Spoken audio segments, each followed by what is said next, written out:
الحمدللہ وکفا وسلام علی عبادہ الذین اصطفیٰ رب اشرح لی صدری ویسر لی امری واحلل عقدۃ من لسانی یفقہوا قولی سبحانک لا علم لنا الا ما علمتنا انک انت العلیم الحکیم من یطع اللہ ورسولہ فقد رشد واہتدى ومن یعص اللہ ورسولہ فقد ضل وغوى قد قال اللہ تبارک وتعالی فی کلامہ المجید اعوذ باللہ من الشیطان الرجیم ربنا وابعث فیہم رسولا منہم یتلو علیہم آیاتک ویعلمہم الکتاب والحکمہ وَيُزَكِّيهِمْ إِنَّكَ أَنْتَ الْعَزِيزُ الْحَكِيمُ وقال النبي صلى الله تبارك وتعالى عليه وآله وسلم إنما بعثت معلما صدق الله العظيم وصدق رسوله النبي الكريم سب تعریف اللہ رب العالمین کے لیے جو ہمیشہ سے ہے اور اس نے ہمیشہ تک رہنا ہے، نہ اس کی کوئی ابتدا ہے نہ اس کی کوئی انتہا ہے۔ ہر ذات کو فنا ہے، صرف اس کی ہستی کو بقا ہے۔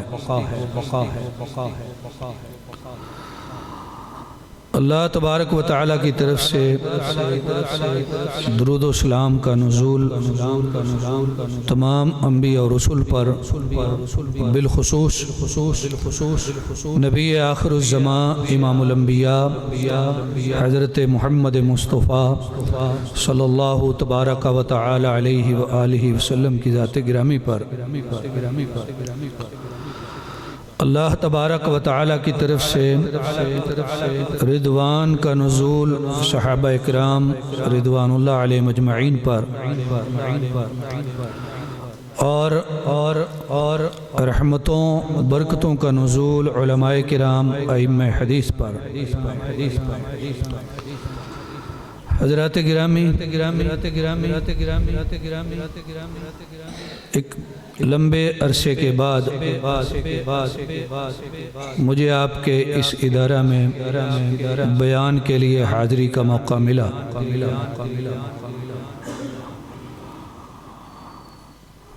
مقام مسرت ہے کہ اس ادارہ کی شہرت اور محنت، اس کی کارکردگی بہت سوں کے لیے ایک نمونہ ہے، ایک آئیڈیل ہے۔ اس میں انتظامیہ، اساتذہ اور پڑھنے والے طلباء سب کی اپنے اپنے مقام پر محنت شامل ہے۔ اللہ تعالیٰ سب کی جہود کو اپنی رضا کے لیے قبول فرمائے، آمین۔ ایک آیت مبارکہ اور ایک حدیث شریف آپ کے سامنے تلاوت کی ہے۔ آیت مبارکہ ایک خاص پس منظر رکھتی ہے۔ پہلا پارہ سورہ البقرہ پارے کے آخری حصے سے۔ پس منظر یا تناظر یہ ہے کہ اللہ تعالیٰ کے نبی و خلیل حضرت ابراہیم علیہ السلام نے اللہ کا گھر بنایا، ساتھ ان کے فرزند گرامی حضرت اسماعیل بھی شامل تھے۔ جب اللہ کا وہ گھر بن گیا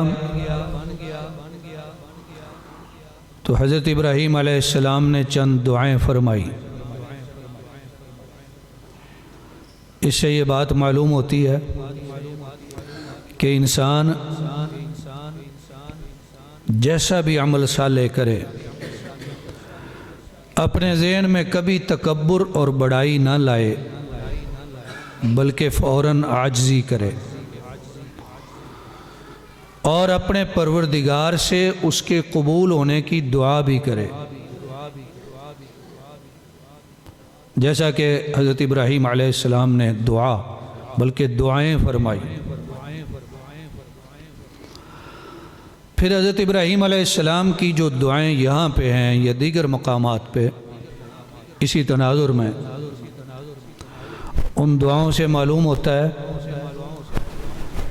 کہ بندہ اپنے لیے بھی دعا کرے اور دوسروں کے لیے بھی دعا کرے، قوم کے لیے، ملک کے لیے، ملت کے لیے، جملہ اہل اسلام کے لیے، آنے والی نسلوں کے لیے جو لوگ ابھی دنیا میں نہیں آئے۔ حضرت ابراہیم علیہ السلام نے جو دعائیں فرمائیں اس میں آنے والے لوگوں کا یعنی ہمارا حصہ بھی شامل ہے، لہذا انسان جامع دعا کرے، دوسروں کو بھی شامل کرے۔ کوئی دعا کرنے والا دعا کر رہا تھا، مانگ رہا تھا، کہہ رہا تھا یا اللہ مجھے اور محمد کو بخش دے اور کسی اور کو نہ بخش۔ رسول اکرم صلی اللہ علیہ وسلم نے اس کو روک دیا، فرمایا تو نے وسعت والے پر پابندی لگائی ہے، دعا سب کے لیے کرو، جیسا کہ حضرت ابراہیم علیہ السلام نے نمونہ پیش فرمایا۔ اور صحیح مسلم شریف کی حدیث میں آتا ہے جب کوئی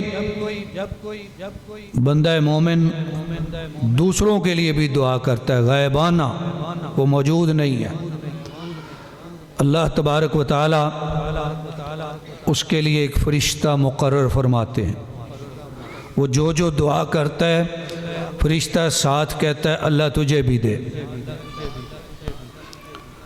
لہذا ہمیں اپنی دعاؤں میں وسعت اختیار کرنی چاہیے۔ تو میں گزارش کر رہا تھا اس کا تناظر ہے، حضرت ابراہیم نے اللہ کا گھر بنایا، بعد میں دعائیں فرمائی۔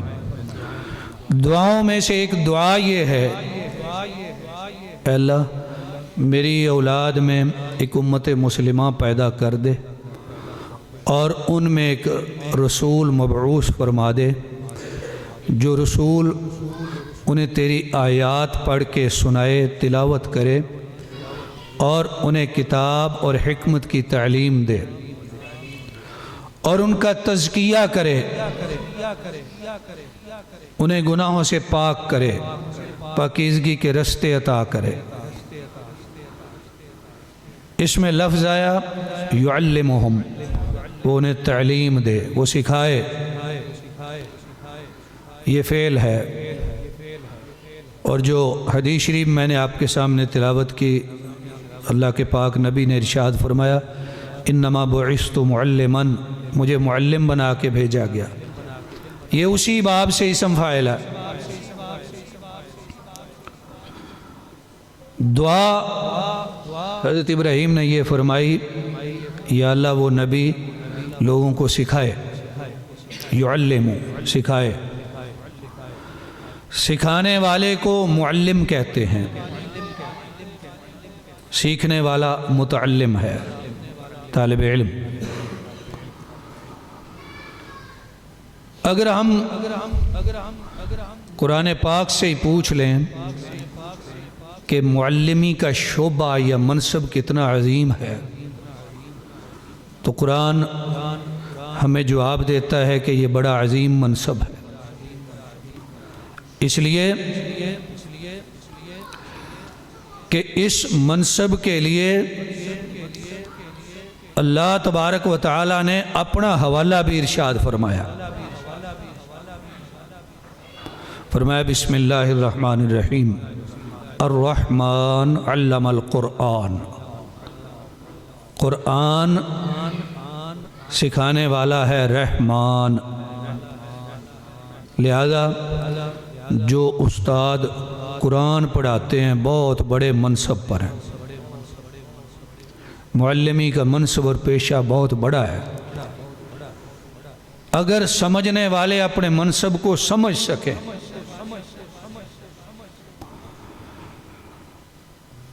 یہ دین پڑھنے پڑھانے کا دین ہے۔ اس دین کی پہلی وحی اقرا، پڑھیے، پہلی وحی یہ ہے، پڑھیے۔ اندازہ فرمائیے کہ اس دین میں پڑھنے پڑھانے اور علم کا کتنا گہرا تعلق ہے، کتنی اہمیت ہے کہ اس دین میں جو وحی الہی نازل ہوئی اس کا پہلا لفظ یہ ہے اقرا، پڑھیے۔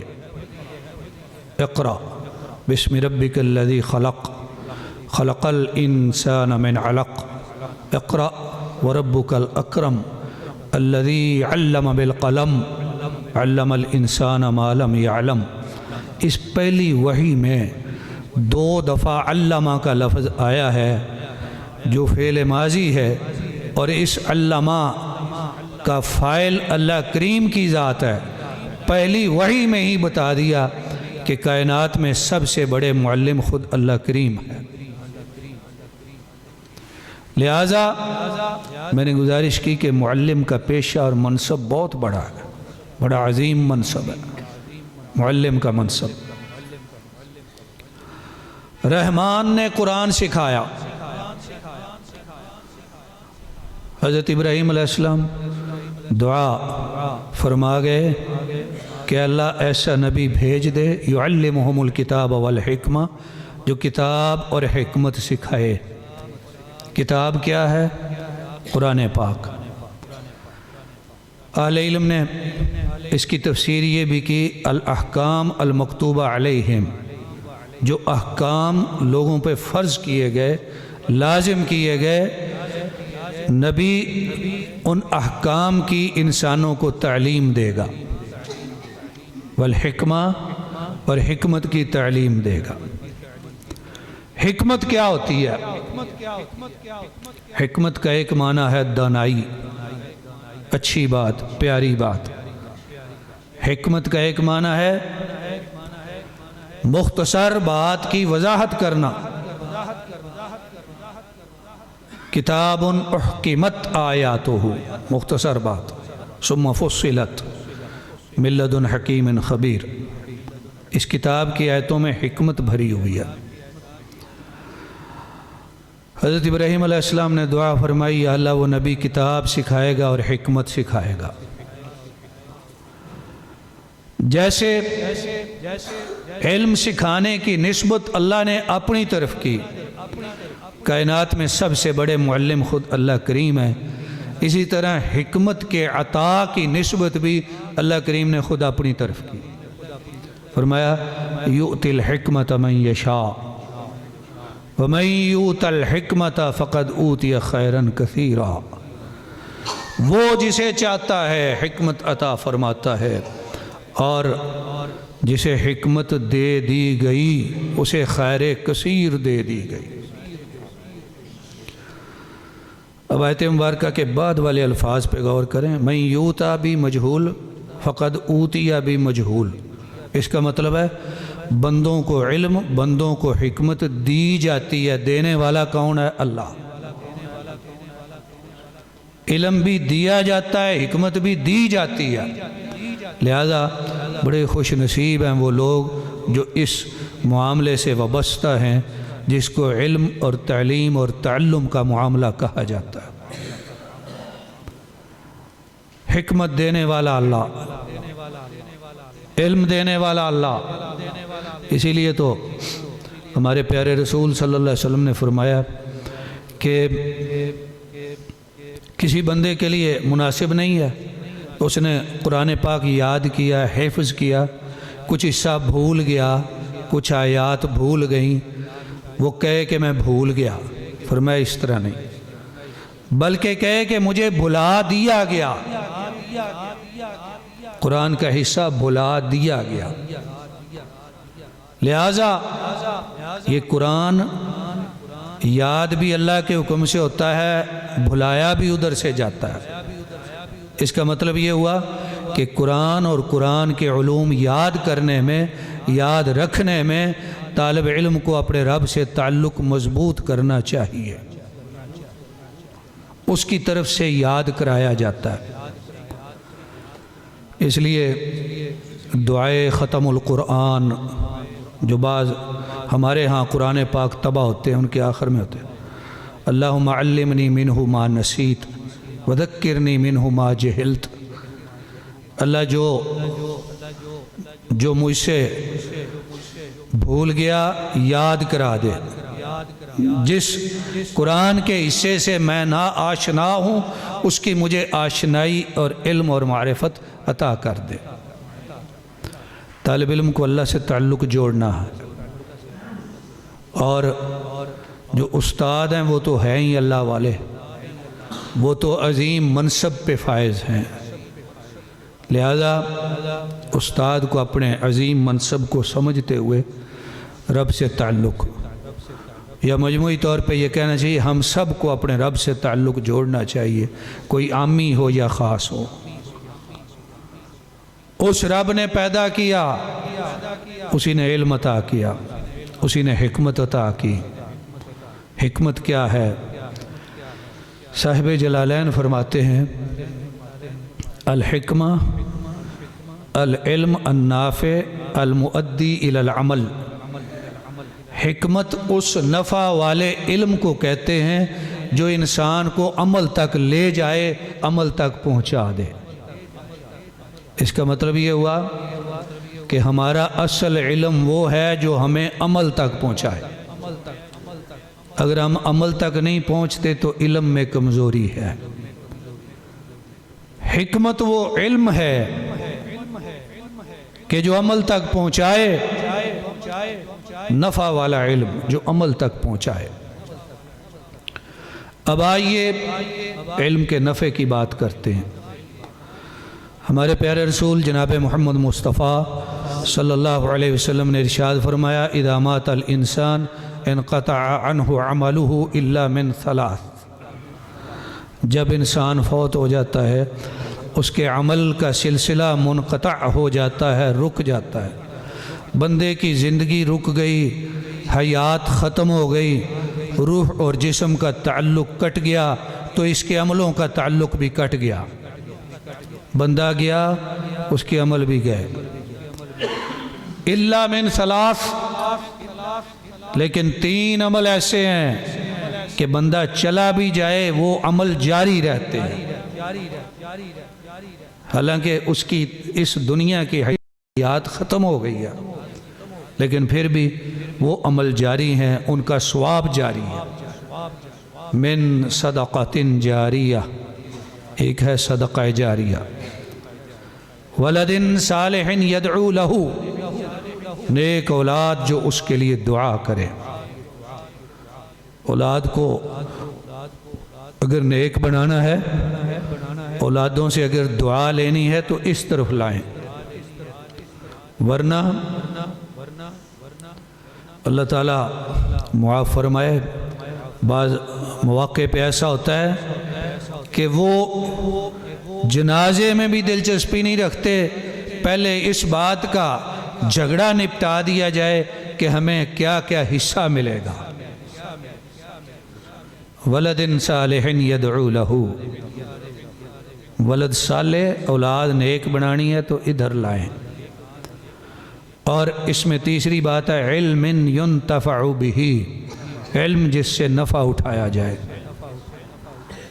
علم جس سے نفع اٹھایا جائے۔ وہ یہ علم ہے۔ ایک اور انداز سے یہ سمجھنا چاہیے کہ ہر علم ہی نفع کے لیے ہے، کوئی علم بغیر نفع کے تو بنایا ہی نہیں گیا۔ جن علوم کو ہم دنیاوی علوم کہتے ہیں وہ بھی نفع کے لیے ہی ہوتے ہیں، لیکن فرق ہے۔ العلم جو خاص علم کتاب و سنت کا علم ہے، اس میں اور دوسرے علوم میں فرق ہے۔ نفع کے اعتبار سے فرق کیا ہے؟ فرق یہ ہے کہ دوسرے علوم انسان کو نفع دیتے ہیں اس دنیا کی حد تک، اور کتاب و سنت کا علم نفع اس دنیا میں بھی دے گا، آخرت میں بھی دے گا۔ یہ فرق ہے نفع میں۔ اور ایک بات یہ بھی ذہن میں رکھنی چاہیے کہ یہ فرق پیدا کر دیا گیا، ڈال دیا گیا، خاص طور پہ جب انگریزوں نے یہاں پہ حکومت کی، اس دور سے ہمارے برِ صغیر میں خاص طور پہ یہ فرق ڈال دیا گیا کہ یہ دین کا علم ہے، یہ دنیا کا علم ہے، حالانکہ یہ فرق الہی فرق نہیں ہے، نبوی فرق نہیں ہے، یہ تو پیدا کر دیا گیا ہے۔ آپ اٹھائیں بخاری شریف، اس میں نماز کی کتاب بھی ہے، حج کی بھی ہے، روزے کی بھی ہے، قربانی کی بھی ہے، اور اس میں کھانے کی کتاب بھی ہے، پینے کی کتاب بھی ہے، شکار کی بھی ہے، قربانیوں کی ذبیحہ کی بھی ہے، اس میں طب کی بھی ہے، میڈیکل طب کی بھی کتاب ہے، انسانی زندگی سے وابستہ تمام شعبوں کے متعلق رہنمائی اللہ نے بھی فرمائی ہے، اللہ کے نبیوں نے بھی فرمائی ہے۔ لہذا دین اور دنیا کے علموں کا فرق کرنا درست نہیں ہے۔ سارے علم جنہیں ہم دنیا کے علم کہتے ہیں، وہ بھی سارے علم عطا کرنے والا کون ہے؟ اللہ۔ ایک حوالہ قرآن پاک سے عرض کرتا ہوں، حوالہ یہ ہے، قرآن پاک فرماتا ہے علمناہ صنعۃ لبوس لکم، ہم نے اس کو تمہارے لباس کی صنعت کا علم سکھا دیا۔ الفاظ پہ غور فرمائیے، ہم نے اس کو سکھا دیا۔ سکھانے والا کون ہے؟ اللہ۔ کس کو سکھایا؟ حضرت داؤد علیہ السلام کو۔ کیا سکھایا؟ صنعت، انڈسٹری کا علم۔ انڈسٹری کس کی؟ سب سے پہلے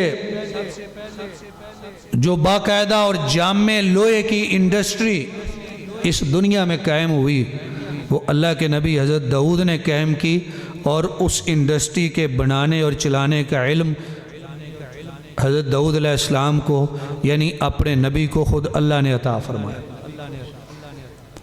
یہاں لباس کا معنی ہے وہ لوہے کی زرہ بناتے تھے، اور لوہے سے وہ بڑی بڑی چیزیں، بڑے بڑے برتن اور ٹب اور اسلحہ بناتے تھے۔ لہذا یہ فرق مناسب نہیں کہ یہ دنیا کا علم ہے، یہ دین کے علم ہے۔ دنیا کا علم ہم نے حاصل کرنا ہے دنیا کو بہتر کرنے کے لیے، اسباب معیشت کے لیے، اور دین کا علم حاصل کرنا ہے اپنے اخلاق اور کردار کو سنوارنے کے لیے، اخروی نجات کے لیے۔ لہذا دونوں نے ساتھ ساتھ چلنا ہے، دنیا کو ہم چھوڑ نہیں سکتے۔ لا تنس نصیبک من الدنیا، دنیا کا حصہ نہ بھولو۔ لہذا دعا فرمائی، یا اللہ ایسا نبی بھیج دے یعلمہم الکتاب والحکمہ، جو لوگوں کو کتاب بھی سکھا دے، حکمت بھی سکھا دے۔ لہذا ہمارے پیارے رسول صلی اللہ علیہ وسلم نے ارشاد فرمایا انما بعثت معلما، مجھے معلم بنا کے بھیجا گیا۔ اب مجہول کے صیغوں سے اگر میں یہ استدلال کروں تو بھی بجا ہے کہ کسی کو معلم بنا دینا بھی اللہ کی مہربانی ہے۔ کوئی اپنی خوبی یا زور سے نہیں بنتا، اللہ کی مہربانی ہے کہ کسی کو اللہ معلم بنا دے۔ انما بعثت معلما، مجھے معلم بنا کے بھیجا گیا۔ اللہ اکبر، کیسے معلم۔ ایک یہودی حضرت عمر فاروق رضی اللہ تعالیٰ عنہ سے کہتا ہے کہ میں تمہارے نبی کے طریقہ تعلیم پہ حیران ہوں کہ اس نے تمہیں سب کچھ سکھا دیا، حتیٰ کہ اس نے تمہیں آداب خلا بھی سکھا دیے، آداب خلا بھی سکھا دیے کہ پیشاب پخانہ کے لیے کس طرح جانا ہے، کیسے بیٹھنا ہے، کس طرح صفائی کرنی ہے۔ یہ کوئی معمولی بات نہیں ہے، ہر چیز اس نے سکھا دی۔ اور سنن ابو داؤد شریف کی حدیث میں ہے، ہمارے پیارے رسول صلی اللہ علیہ وسلم فرماتے ہیں انما انا لکم کالاب اعلمکم کل شیء یا کالوالد، میں تمہارے لیے ایسے ہوں جیسے والد ہوتا ہے، میں نے تمہیں ہر چیز سکھانی ہے۔ آپ نے پھر ہر چیز سکھائی۔ اللہ اکبر۔ جو فلسفیوں سے حل نہ ہوا اور نکتہ وروں سے کھل نہ سکا، وہ راز ایک کملی والے نے بتلا دیا چند اشاروں میں۔ لوگ لگے رہے راز ایک راز حل کرنا ہے، وہ راز کسی سے حل نہیں ہو رہا۔ راز کیا ہے؟ دنیا میں سائنسدان بھی ہیں، دنیا میں فلسفی بھی ہیں، دنیا میں علم باطنی اور علم الہام کے دعوے دار بھی ہیں۔ وہ انسان کو بڑا کچھ سکھاتے ہیں، بڑا کچھ بتاتے ہیں، بڑا کچھ سمجھاتے ہیں، لیکن انسان کو کوئی علم یہ نہیں بتاتا کہ اس دنیا کے بعد تیرے ساتھ کیا ہونا ہے اور اگلے جہان کی کامیابی کیسے ہوگی۔ باقی سارے علم اس دنیا کا رستہ دکھاتے ہیں، یہاں کی کامیابی بتاتے، اگلا کوئی نہیں بتاتا۔ وہ اگلی باتیں کس نے بتائیں؟ جناب محمد مصطفیٰ صلی اللہ علیہ وسلم نے بتائی۔ یہ اس کائنات کے سب سے بڑے معلم ہیں۔ وہ کہتا ہے اس نے سب کچھ سکھا دیا۔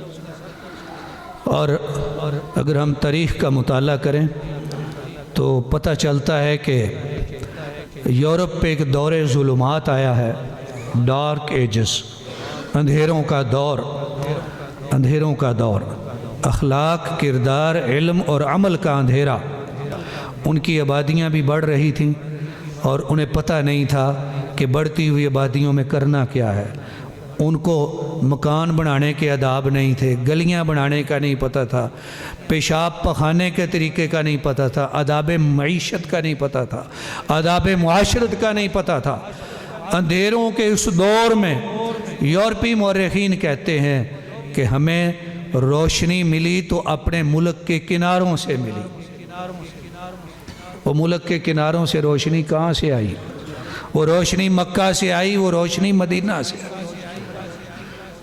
یہی وہ دور ہے جس دور میں یورپ اندھیروں سے گزر رہا ہے، اسی دور میں مکہ اور مدینہ میں اسلام کا علم بلند ہے، روشنی اور نور پھیلایا جا رہا ہے، اور اسی نور اور علم کی روشنی کی کرنیں یورپ میں پہنچی ہیں۔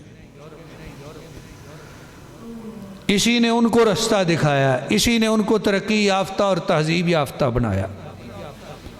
یہ الگ بات ہے کہ وہ ناشکرے اور ناقدرے ہوئے اور ہمارے نبی کریم صلی اللہ علیہ وسلم پہ ایمان نہ لائے۔ تعلیمات انہوں نے ہماری ہی اپنائی ہیں،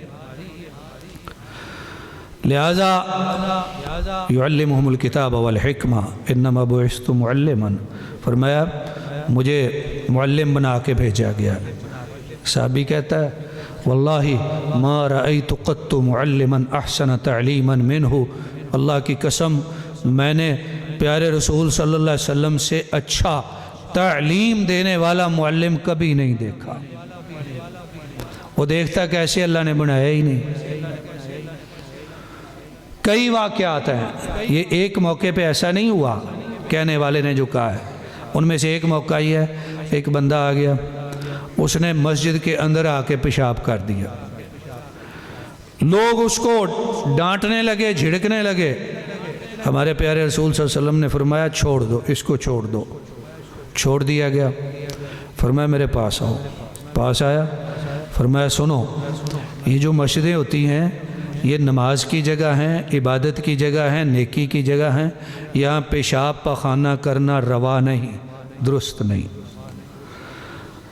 تو ایک یہ موقع ہے کہ جب کہنے والے نے کہا کہ میں نے آپ سے اچھا معلم نہیں دیکھا، لہذا معلم کو نرم مزاج ہونا چاہیے، اچھا ہونا چاہیے۔ آئیے میرے عزیزوں بھائیوں، آخر میں ہم بات کو اس طرف لے جاتے ہیں کہ یہ جو سلسلہ ہے تعلیم و تعلم کا، سیکھنا سکھانا، اللہ کے دین سے وابستہ، اللہ کے گھر میں مسجد میں رہنا، مدرسہ میں رہنا، یہ سب کچھ ہمارے لیے فائدہ مند ہوگا، کارگر ہوگا، آخر میں راہ نجات ہوگا جب ہم یہ سارا عمل اللہ کی رضا کے لیے کریں گے۔ اور مقاصد جزوی اور طبعی طور پہ ہو سکتے ہیں، جزوی اور طبعی طور پہ، کلی طور پہ اور اصلی طور پہ اور مقدم انداز میں سب سے آگے اور سب سے ضروری اگر ہمارا مقصد ہو تو اللہ کی رضا ہونا چاہیے۔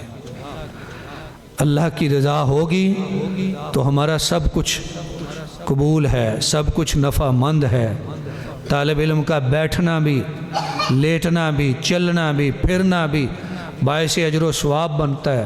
اور اہل علم فرمایا کرتے ہیں کہ اللہ تعالیٰ طلبہ علم کی رحلت سے، چلنے پھرنے سے، اصول علم کے سفروں سے اس امت سے وبائیں دور کرتے ہیں اور اس امت پہ اللہ برکتیں نازل فرماتے ہیں۔ وہ کون سے طلبہ علم ہیں؟ وہ ہیں کہ جو حصول رضائے الہی کے لیے یہ جستجو کرتے ہیں۔ لہذا حضرت ابراہیم علیہ السلام نے جو دعا فرمائی اس دعا سے فائدہ ہم اٹھا رہے ہیں۔ اب ہم نے آپ کے اسوہ حسنہ سے اس باب میں بھی فائدہ اٹھانا ہے، اس نمونے کو اپنانا ہے۔ اور ایک بات قرآن والوں کے لیے بھی، جو قرآن پاک حفظ کرتے ہیں، ان کے لیے بھی ایک بات میں ضروری طور پہ عرض کرتا ہوں۔ ہمارے پیارے رسول صلی اللہ علیہ وسلم کا ارشاد گرامی ہے، نضر اللہ عمران سامع مقالتی فحفظہا ووعاہا واداہا کما سامعہا۔ اللہ کے پاک نبی نے دعا فرما دی اس طالب علم کے لیے کہ جو فرمایا میری ایک حدیث شریف کو زبانی یاد کر لے، پھر اس کو آگے پہنچا دے جس طرح اس نے اس کو سنا ہے۔ میں مدارس میں جب بیان کے لیے جاتا ہوں، پچھلے دنوں بھی کنگن پور بھی حاضری ہوئی، کئی سالوں سے ہو رہی ہے۔ صحیح بخاری شریف کی آخری حدیث پہ مجھے وہاں بیان کرنا ہوتا ہے، درس دینا ہوتا ہے۔ اس کے علاوہ بھی پچھلے دنوں جامعہ اسلامیہ ملتان میں حاضری ہوئی، تو میں اساتذہ سے بھی گزارش کرتا ہوں کہ جو طلبہ حفظ والے ہیں ان کے لیے بھی ایسا اہتمام ہو، نصاب کا ایسا کچھ حصہ مقرر ہو کہ وہ ہمارے پیارے رسول صلی اللہ علیہ وسلم کی احادیث مبارکہ میں سے چند احادیث ضرور حفظ کر لیں۔ فرمایا جو میری ایک حدیث حفظ کرے اللہ اس کے ذہن کو تر و تازہ رکھے۔ یہ معمولی الفاظ نہیں ہے، یہ دعا ہے، دعا۔ لوگ کہتے ہیں مجھے فلاں بزرگ کی دعا مل گئی، مجھے فلاں استاد کی دعا مل گئی، اس لیے خیر ہو گئی۔ بزرگوں کی، استادوں کی، والدین کی دعائیں طلبہ حاصل کریں، ضرور حاصل کریں، لیکن ایک دعا یہ بھی حاصل کر لیں۔ یہ دعا بڑی عالی شان ہے، دعا کرنے والی ہستی بڑی عظیم ہے۔ انہوں نے دعا فرما دی، اللہ اس کا ذہن ہمیشہ تر و تازہ رکھے۔ اس کا مطلب ہے اسے سبق اچھی طرح یاد ہو جائے، اسے کبھی نہ بھولے کہ جو میری ایک حدیث حفظ کر لے اور جس طرح اس نے سنی ہے پھر آگے بھی پہنچا دے۔ اس کا مطلب یہ ہوا کہ اس علم کو آگے بھی پہنچانا ہے، حاصل کرنا ہے، خود عمل کرنا ہے، عمل کا حوالہ میں نے پہلے عرض کیا، اور آگے بھی پہنچانا۔ تو چند باتیں آپ کی خدمت میں علم اور تعلیم و تعلم کے حوالے سے عرض کی ہیں۔ اللہ تعالیٰ سے دعا ہے کہ اللہ تعالی ہم سب کو ان پر عمل کی توفیق عطا فرمائے، آمین۔